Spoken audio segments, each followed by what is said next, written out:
Isa natin yung bawang muna. Then wala kasi akong sibuyas, kamatis na lang.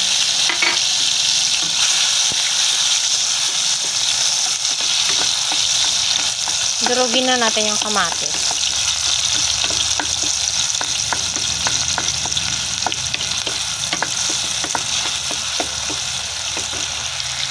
Then next yung ating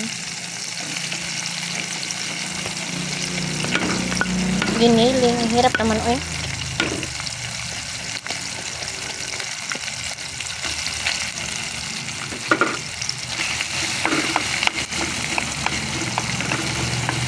Gisa-gisa lang natin yung nasaglit.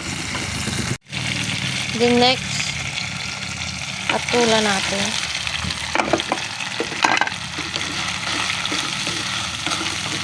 Halo-halo, mix.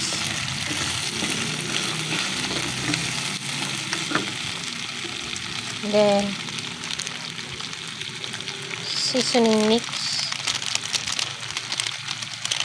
Ubos na natin yung konti na may natira. Salt.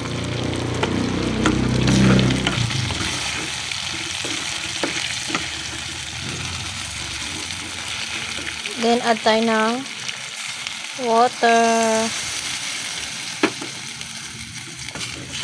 Then tayo lang natin siyang maluto yung ating patola.